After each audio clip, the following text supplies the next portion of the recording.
Avant la prière, j'aimerais lire une parole de Dieu tirée de 2 Corinthiens chapitre 4 à partir du verset 7. À partir du verset 7. 2 Corinthiens chapitre 4 verset 7. Nous portons ce trésor dans des vases d'argile afin que cette grande puissance soit attribuée à Dieu et non à nous. Verset 8.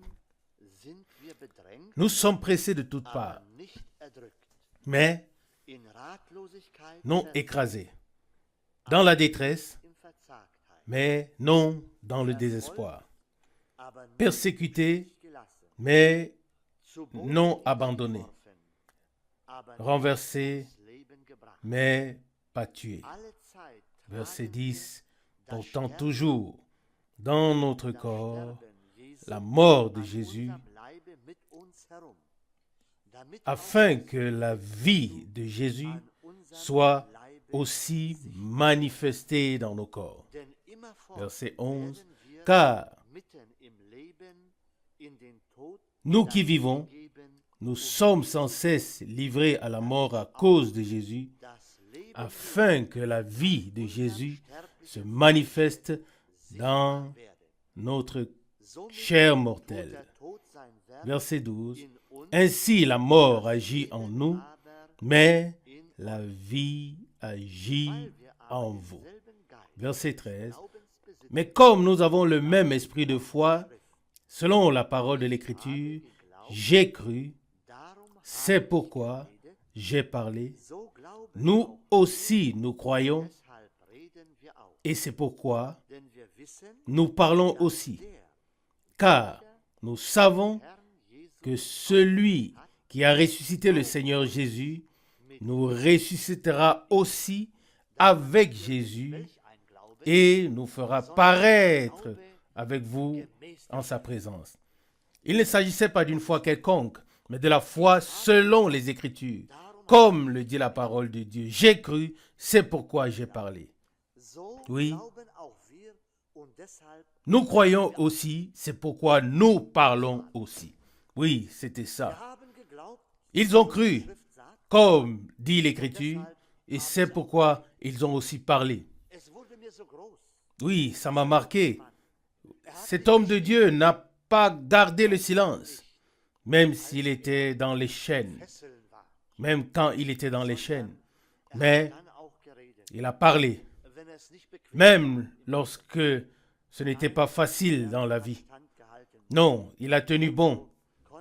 Et c'est ainsi qu'il a pu prononcer ces paroles. Nous aussi, nous croyons et c'est pour cela que nous parlons aussi. Puis il est dit au verset 14, « Car nous savons que celui qui a ressuscité le Seigneur Jésus nous ressuscitera aussi avec Jésus et nous fera paraître avec vous en sa présence. » Cette joyeuse assurance était en lui. Et il pouvait aussi encourager et exhorter le peuple de Dieu de manière si merveilleuse. Verset 15. Car tout cela arrive à cause de vous, afin que la grâce, en se multipliant, fasse abonder à la gloire de Dieu les actions de grâce d'un plus grand nombre. Ce sont des paroles merveilleuses.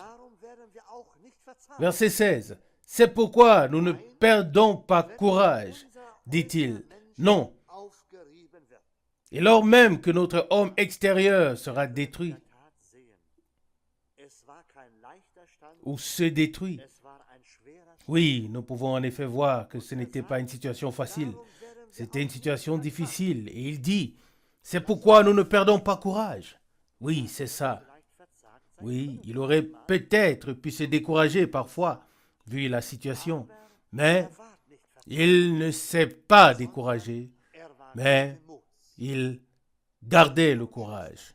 Frères et sœurs, pourquoi? Parce que Christ a fait sa demeure en lui. Parce que la foi était ancrée en lui. Sa foi était ancrée en Christ, dans la parole. Et c'est pourquoi il ne pouvait faire autrement que ce que Christ voulait faire au travers de lui. Puis, il continue, le verset 16, « Mais notre homme intérieur reçoit chaque jour une nouvelle force. » Oui, une nouvelle force, reçue jour après jour de Dieu. Nous recevons, nous aussi, chaque jour, de nouvelles forces du Seigneur. Je pense que nous en avons besoin chaque jour. Sans cela, nous ne pouvons pas exister. Non, même si parfois il semble que ce n'est pas le cas. Mais je voudrais dire, il est à nos côtés au bon moment et à l'heure juste. Même si nous traversons des épreuves difficiles, même si nous devons passer par beaucoup de choses, même si nous sommes jetés par terre, ou si nous sommes jetés, renversés. Oh oui, oh mon Dieu. Mais ici, c'est écrit si merveilleusement, verset 9, renversés, mais pas tués. Amen. Oui, le Seigneur y veille. Oui, il avait été jeté par terre, renversé, mais il n'avait pas été tué. Peut-être que parfois, cela semblait être la fin. Quand on l'a lapidé et traîné hors de la ville, cela semblait peut-être être la fin. Mais non, non, les choses ne se passent pas comme les hommes le veulent. Les choses doivent se passer comme Dieu le veut. Il en va de même dans notre vie, chers frères et sœurs. Nous n'aurons peut-être pas tous à traverser les mêmes épreuves, mais celles qui nous sont destinées, nous devons les traverser avec l'aide du Dieu vivant. Alléluia. De nous-mêmes, nous ne pourrions pas le faire et nous ne pouvons pas le faire, mais avec l'aide de notre Seigneur, nous y arriverons. Louange et remerciements soient rendus à notre Dieu. Frères et sœurs, mon désir et aussi ma prière, comme Paul le dit ici au verset 16, c'est pourquoi nous ne perdons pas courage. Oui, que nous aussi, nous ne nous découragions pas. Nous ne voulons pas nous décourager, mais nous voulons garder la foi jusqu'à la fin, jusqu'au bout. Ne nous décourageons pas, non, même si nous sommes épuisés. Mais ensuite, il dit, notre homme intérieur reçoit jour après jour une force nouvelle. Alléluia. Et je pense qu'aujourd'hui, nous sommes à nouveau ici ensemble pour recevoir une nouvelle force de lui. Frères et sœurs, nous levons les yeux vers lui. Il sait ce dont nous avons besoin. Il sait dans quelle situation se trouve chacun de nous. Peut-être aussi dans notre condition physique, parfois mauvaise. Mais Dieu nous connaît. Il sait ce dont nous avons besoin. C'est si merveilleux. Il connaît nos pensées. Il connaît nos désirs. Nous voulons lui rendre honneur et lui demander de nous donner ce soir de nouvelles forces et tous les jours afin que nous puissions continuer à avancer. Levons-nous pour la prière. Père, nous te remercions du fond du cœur, aussi pour cette heure de grâce, ô Dieu. Nous te remercions de ce que nous pouvons lever les yeux vers toi ce soir, ô Seigneur. Tu nous as déjà parlé par ta sainte et précieuse parole, Seigneur. Tu nous as montré tes apôtres et tes enfants des temps anciens, Seigneur. Seigneur, accorde-nous aussi cette grâce de persévérer en tout, Seigneur. Quoi qu'il arrive autour de nous, Seigneur Jésus, ou sur nous, Seigneur, que nous persévérions, que nous restions fermes dans la foi, Seigneur. Oui, que nous ayons la foi selon ta parole. Alléluia. Accorde-le-moi, accorde-le-nous à tous par grâce et sois miséricordieux envers nous. Telle est ma prière. Seigneur Jésus, ne passe pas ce soir. Oui, Seigneur, viens au milieu de nous. Nous te le demandons tout particulièrement. Ôte aussi tout ce qui t'empêche d'avancer, Seigneur. Tout ce qui te dérange, ô Seigneur Jésus, qui empêche que ton esprit puisse se déployer. Ô Sauveur, nous nous réfugions sous la protection de ton saint sang que tu as versé à la croix de Golgotha. Alléluia. Nous te rendons gloire. Seigneur, louange et remerciements te soient rendus, Seigneur. Continue à nous parler par ta sainte parole, Seigneur. Dis-nous, Sauveur, ce que tu veux nous dire. Bénis nos frères, mes frères, bénis-nous tous, Seigneur, nous qui sommes venus. Telle est ma prière et mon désir. Au nom de Jésus. Amen. Louange et remerciements soient rendus au Seigneur de pouvoir être à nouveau ici pour adorer. La parole qui a été lue semblait être tout à fait adaptée et taillée sur mesure pour moi. Mais peut-être que d'autres sont aussi dans la même situation.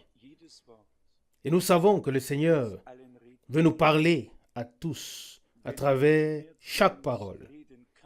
S'il ne pouvait plus nous parler, nous pourrions nous passer de la lecture et de la prédication de sa parole. Mais, comme nous l'avons tous lu, Paul a dit, « Je crois, c'est pourquoi je parle. » Verset 13, 2 Corinthiens 4. Et nous croyons, c'est pourquoi nous prions.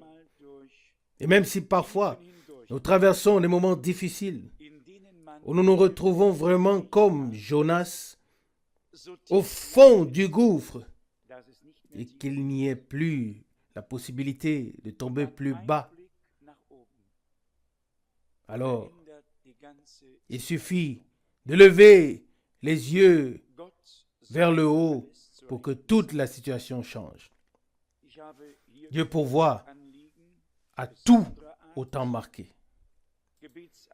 J'ai ici des requêtes de prière particulières, des requêtes de prière pour des personnes qui sont dans une grande détresse, dans différentes situations difficiles. Et puis il y a aussi ce qui concerne la sœur Brandes, qui m'a été communiqué par écrit, à savoir qu'elle ne va pas bien du tout et qu'il est demandé de prier pour elle. Nous ne voulons pas manquer à notre devoir, mais apporter notre contribution de tout cœur et dans la foi et la prière. Surtout le mercredi soir, nous voulons penser à tous ceux qui nous le demandent et aussi à ceux qui pensent à nous dans leurs prières. Les jours qui viennent de s'écrouler ont été un rafraîchissement spirituel. Et on souhaiterait que cela puisse demeurer ainsi. Quand viennent les temps de bénédiction et de joie et du salut, alors on s'épanouit, on est dans la joie, on reconnaît à nouveau le sens et le but de l'évangile et on se réjouit de la proclamation de cette parole de Dieu, cette parole que Dieu nous a laissée. Je dois dire que j'ai été non seulement béni, mais aussi j'ai été directement surpris de voir ce que Dieu a fait en Sicile. Et ce n'est pas seulement dans le monde entier, mais aussi dans les pays européens. Dieu a ouvert les yeux de nombreuses personnes à travers le message. J'ai rapporté beaucoup de situations. J'ai revu certaines personnes qui étaient déjà venues ici à Krefeld. Et dans l'ensemble, mon séjour là-bas a été très richement béni. J'ai promis aux frères et aux sœurs qui n'ont pas de salle comme nous l'avons ici, mais qui se regroupent dans des conditions précaires, vraiment très précaires. Je leur ai dit que nous prierons pour que Dieu leur accorde une salle. J'ai dit, même si la venue du Seigneur est très proche, nous prierons pour que Dieu vous accorde une salle. Vous savez, on ressent vraiment de la compassion pour tous. Il y a un pilier ici, un autre là-bas, et encore un autre là-bas, et tout est un peu comme cela. Je veux dire, pour le Seigneur, même la meilleure chose ne sera pas assez bonne. Et on ne peut pas se dire, le Seigneur vient, nous allons rester les bras croisés. Non, mais nous devons agir, travailler jusqu'à ce qu'il vienne. Et quand les différents témoignages ont été donnés, je me suis senti honteux. Il est arrivé que des prêtres catholiques vêtus en civil se sont joints à la réunion de cet homme de petite taille, se sont convertis et ont consacré leur vie à Dieu. Que des policiers soient venus et ont consacré leur vie à Dieu. J'en ai moi-même salué 3 ou 4 et leur ai brièvement parlé. J'ai ressenti à nouveau le désir de l'action de l'Esprit. Après tous les enseignements et les introductions dans les Écritures, oui, j'ai désiré un retour à cet évangile de la puissance de Dieu qui convainc le pécheur, qui le convainc. Et c'est bien écrit, quand le Saint-Esprit viendra, il ouvrira les yeux du monde et il convaincra de péché, selon Jean 16, verset 8. Et c'est précisément ce qui se passe dans les réunions où Dieu peut agir de manière particulière. Je dois dire une chose. J'observe toujours très attentivement les choses. Et j'ai constaté que là où il y a un amour profond les uns envers les autres, il y a aussi un amour profond pour Dieu.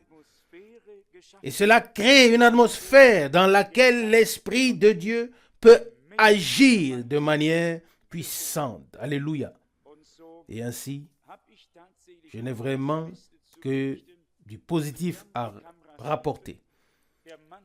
Les caméras de télévision tournaient et cet homme a depuis 2 ans, et cela en Italie, sa propre station de radio qui couvre non seulement Palerme, une ville de plus d'1 million d'habitants, mais aussi un rayon d'environ 30 kilomètres.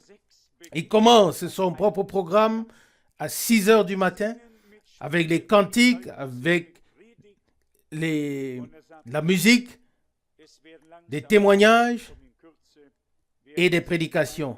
Et il dit, frère Franck, il y a déjà près de 1000 et bientôt il y en aura 2000 d'après les appels téléphoniques et tout ce qu'on entend. Il y a une faim parmi le peuple, famine parmi le peuple, mais ils doivent savoir et entendre parler de ça, sinon ils ne peuvent pas revenir à la foi. Peut-être que Dieu a conduit toutes ces choses afin que nous puissions jeter à nouveau nos filets pour conduire des gens à Jésus. Et si Dieu peut nous accorder cela, ce serait la plus grande chose qui puisse nous arriver.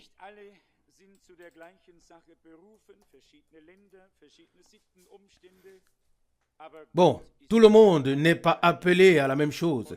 Les différents pays, différentes coutumes, différentes circonstances, mais Dieu est le même partout. Et il est prêt à confirmer sa parole et à faire ce qu'il a promis. Dans la parole qui a été lue, je ne veux pas continuer à lire.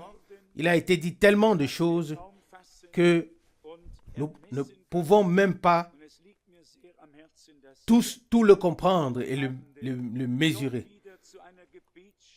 Et il me tient très à cœur que nous fassions à nouveau des mercredis soirs une heure de prière où beaucoup peuvent prier où tous peuvent prier, présenter leurs requêtes au Seigneur dans des prières courtes et précises afin que nous retrouvions d'une manière ou d'une autre la relation avec Dieu que nous avions autrefois.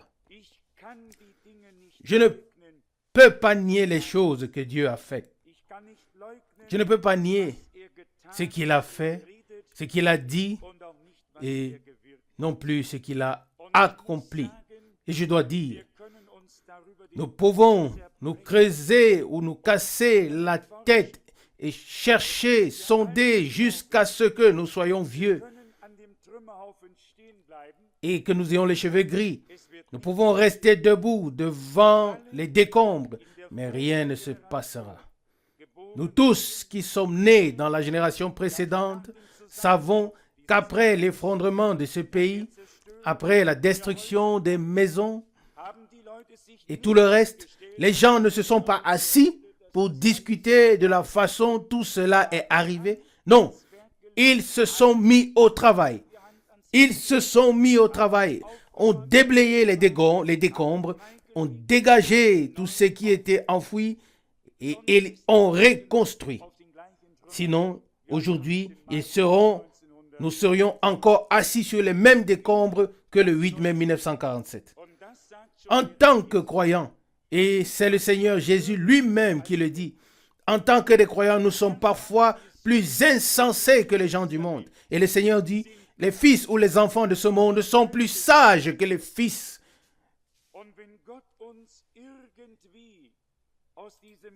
Que les enfants de la lumière, selon Luc 16, verset 8.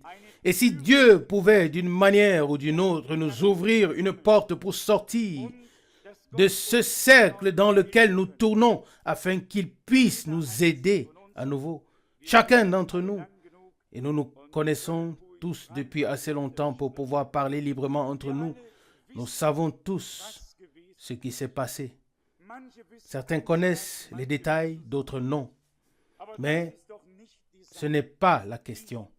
J'ose dire, nous devons prendre notre décision si nous voulons parler de ce que Dieu a fait et ainsi glorifier le Seigneur, ou nous voulons parler de ce que l'ennemi a fait et ainsi glorifier l'ennemi.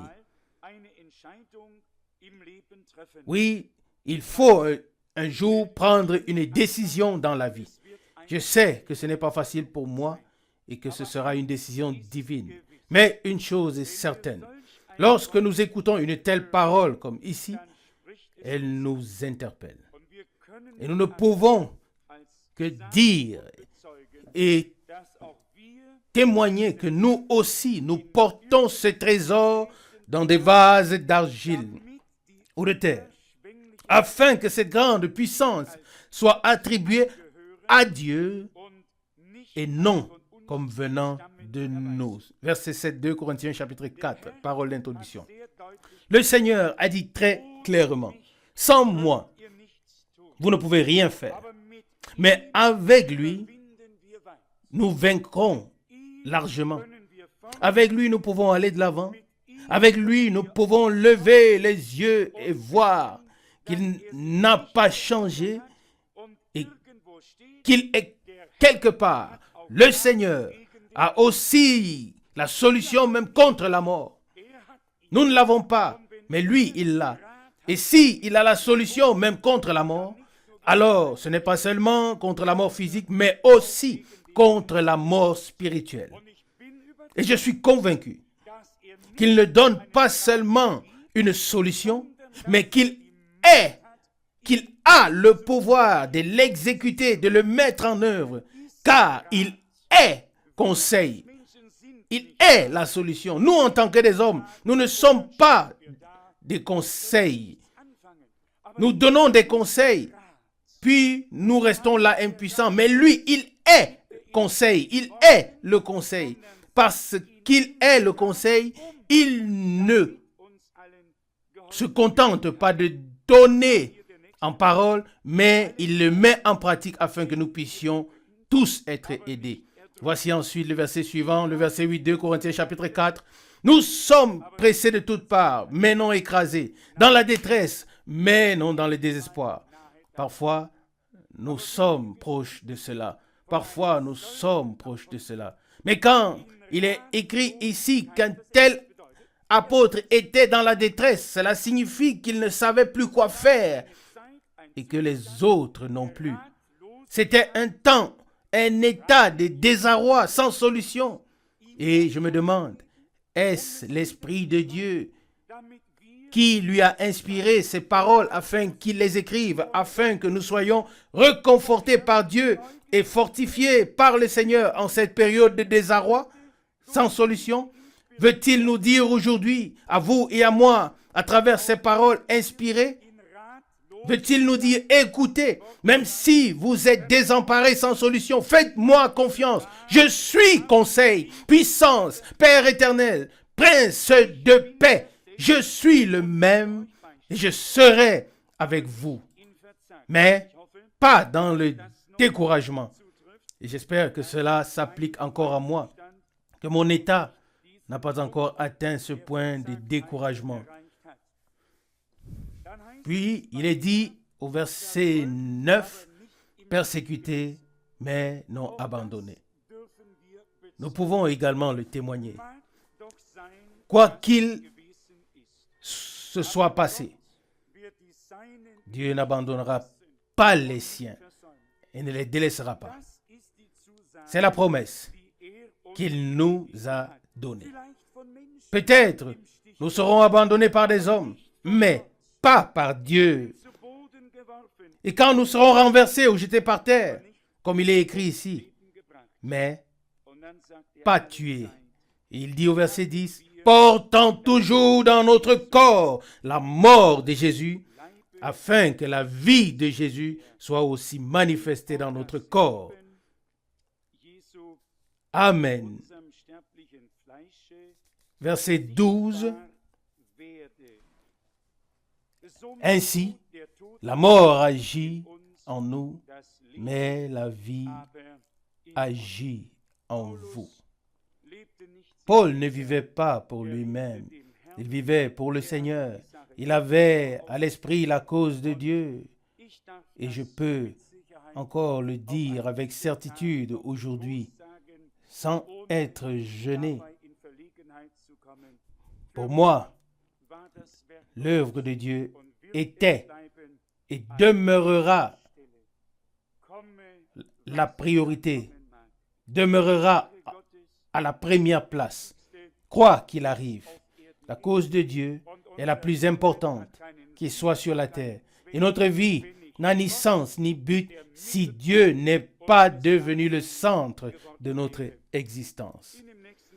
Dans les versets suivants, qui a déjà été cité, il est dit au verset 13, 2 Corinthiens 4, « Mais comme nous avons le même esprit de foi, selon la parole de l'Écriture, j'ai cru, c'est pourquoi j'ai parlé. » Nous aussi, nous croyons, et c'est pourquoi nous parlons aussi. Ce qui est important ici, c'est que nous comprenions que cet homme ne parlait pas d'une quelconque chose, ni d'une croyance quelconque, mais de l'esprit de la foi, selon les Écritures, selon la parole de l'Écriture. Si nous croyons ce que dit l'Écriture, alors l'esprit de la foi rendra la parole vivante et le Seigneur la confirmera par grâce en toi et en moi et en tous les autres. Nous devons simplement en arriver à ce que la foi puisse agir à travers l'esprit d'une manière si puissante que ce ne soit plus ton effort ou le mien, ni nos réflexions, que nous ne soyons pas obligés de faire des efforts pour croire. La foi est une révélation divine, une inspiration du Saint-Esprit. C'est l'étincelle qui s'allume soudainement. La parole et l'esprit se rejoignent. Et quelqu'un a dit, il faut avoir deux pôles pour obtenir de la lumière. Je ne sais pas grand-chose à ce sujet. On dit plus et moins. Je ne sais pas ce que ça signifie, mais ces choses vont bien ensemble. Il faut joindre ces choses pour que la lumière puisse apparaître. Ici, il est dit au verset 13 de 2 Corinthiens 4, « Mais comme nous avons ou nous possédons le même esprit de foi, selon la parole de l'Écriture, je pense que nous ne croyons rien d'autre que les saintes Écritures, et cela de tout notre cœur et de toute notre âme. » Il est dit ici, nous croyons, c'est pourquoi nous parlons aussi. Que Dieu bénisse cette parole en nous tous, qu'il soit avec nous tous. Et je pense que vous tous qui êtes ici, vous pourriez en fait, dans vos prières, vous adresser à Dieu avec ferveur, sans grande difficulté. Il ne vous est rien arrivé. On ne vous a fait aucun mal. À moi non plus, bien sûr. Mais ma situation est un peu différente. Et je pense que tous ceux qui sont encore sans problème, qui ne sont pas dans la détresse, oui, mais qui est encore sans détresse ou sans problème? C'est la deuxième question. Au fond, c'est vraiment vrai que lorsqu'un membre souffre, c'est tout le corps du Seigneur qui souffre. Alors, tout le monde est impliqué, que l'on le veuille ou non, on fait partie du corps et la douleur. Et tout ce qui touche un, touche en fait tous. Mais que Dieu nous fasse grâce de lever les yeux avec foi, une foi sincère. Ce n'est que par la foi que nous pouvons plaire à Dieu. Ce n'est que par la foi que nous pouvons l'honorer. Seul le chemin de la foi est sûr, inaccessible à l'ennemi, rayonnant de sa lumière, même si souvent tout semble sombre. Au fond, les ténèbres ne sont que d'apparence. La lumière apparut. Et le verset précédent parle du merveilleux témoignage selon lequel la gloire de Dieu a resplendi sur la face de Jésus-Christ. Verset 6, 2 Corinthiens 4. Et Paul écrit, « Si le message que nous prêchons est voilé, alors il est voilé pour ceux qui se perdent. » Là, on est au verset 3, 2 Corinthiens 4. Et je crois donc que nous faisons partie de ceux qui ont été destinés au salut. Je n'ai qu'un seul souhait. Que Dieu nous accorde de vraiment tenir notre langue, de ne rien dire sur les autres. Amen. Nous ne connaissons pas la fin des choses pour le moment. Et je continue à croire que Dieu a son peuple et que l'heure viendra où les siens se rassembleront, bien sûr, par l'action du Saint-Esprit. Et je le dis, et je l'ai toujours dit, là où les hommes veulent construire quelque chose, il en sera comme la première fois où les hommes ont voulu construire quelque chose qui devait s'élever vers le ciel. Vous connaissez l'histoire? Elle est bien connue de tous. Lorsque les hommes ont construit la première tour, leur intention était claire. Ils voulaient monter vers le haut. Ils ont construit la tour. Mais tout ce qui vient des hommes finira d'une manière ou d'une autre dans une confusion et dans un chaos. Et j'ose dire que le résultat de ces choses est que les hommes ont voulu dévancer l'action de Dieu. Que les hommes ont voulu faire quelque chose qui est certainement dans le plan de Dieu. Mais lui, il s'est réservé son action, ainsi que le moment et l'heure. J'ai trouvé une grande consolation dans l'histoire d'Abraham. Je l'ai déjà dit ici. Abraham, le grand homme de Dieu, le prophète, qui avait reçu la promesse que le Seigneur lui-même avait visité. Et qu'est-ce qui s'est passé? Un jour, Sarah est venue. Elle ne pouvait plus attendre. Elle ne pouvait plus attendre que Dieu accomplisse la promesse. Et elle dit, Abraham, l'affaire est urgente. Agar est là. Et Ismaël fut conçu. Qu'est-ce qui s'est passé? Comme frère Branham l'a dit un jour, c'était un cheveu dans la soupe. Et c'est une épine jusqu'à ce jour. Mais aussi certain que Dieu a tenu sa promesse et l'a accomplie. Même si entre-temps quelque chose d'humain s'est produit et a causé beaucoup de détresse.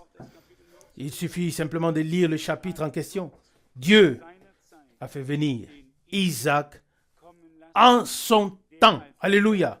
Lui, Isaac, qui a été établi comme héritier de tout.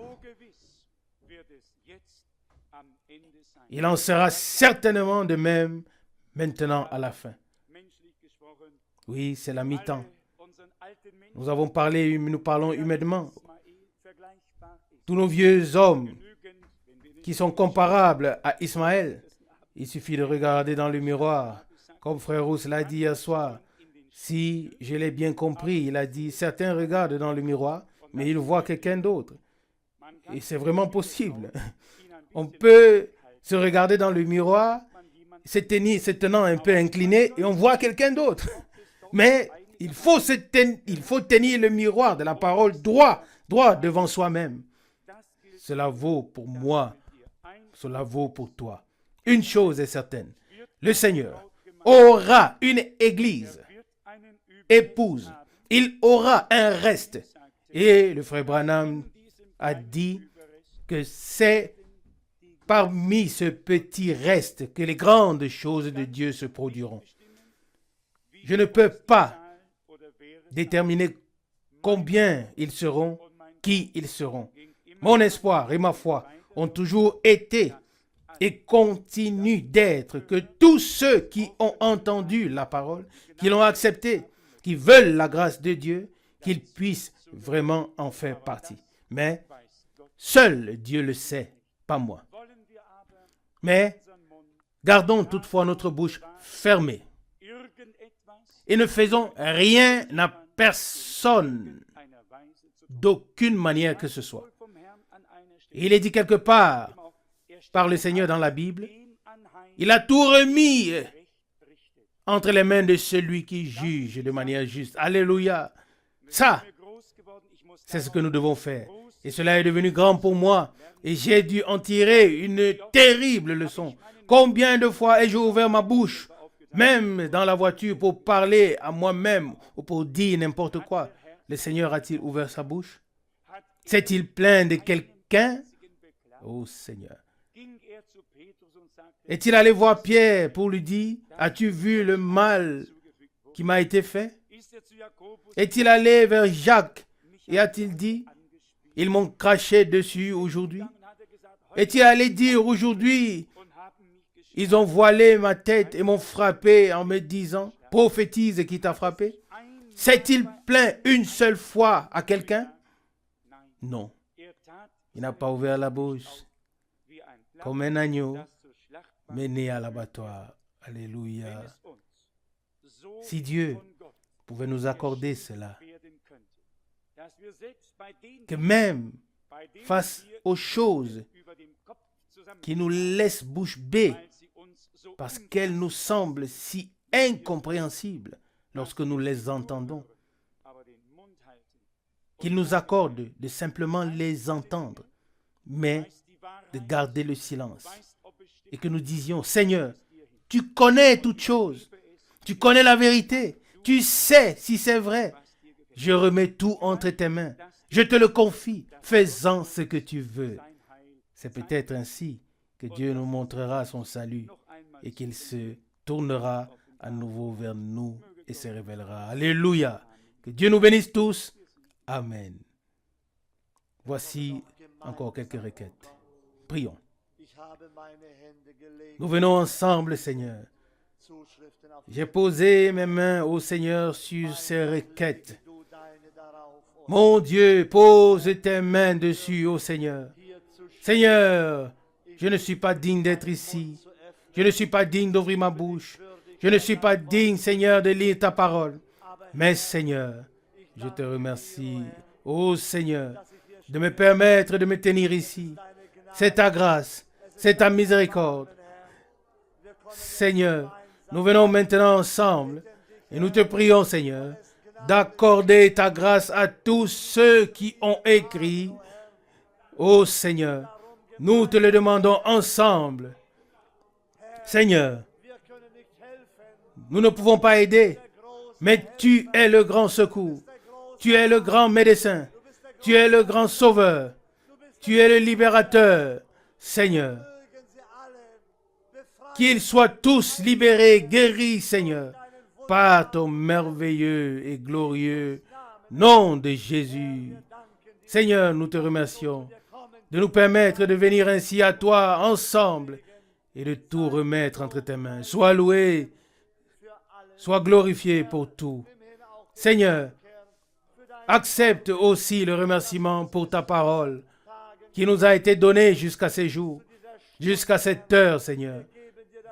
Nous te rendons honneur, louange, gloire et adoration pour cela. Sois avec nous, Seigneur, lorsque nous nous séparerons. Bénis nos foyers, Seigneur, partout où nous allons, au travail. Sois avec nous, Seigneur, que nous soyons prêts à l'heure où tu appelleras les tiens. Seigneur, nous te supplions, accorde, fais-nous grâce et sois avec nous au nom de Jésus. Amen. Amen.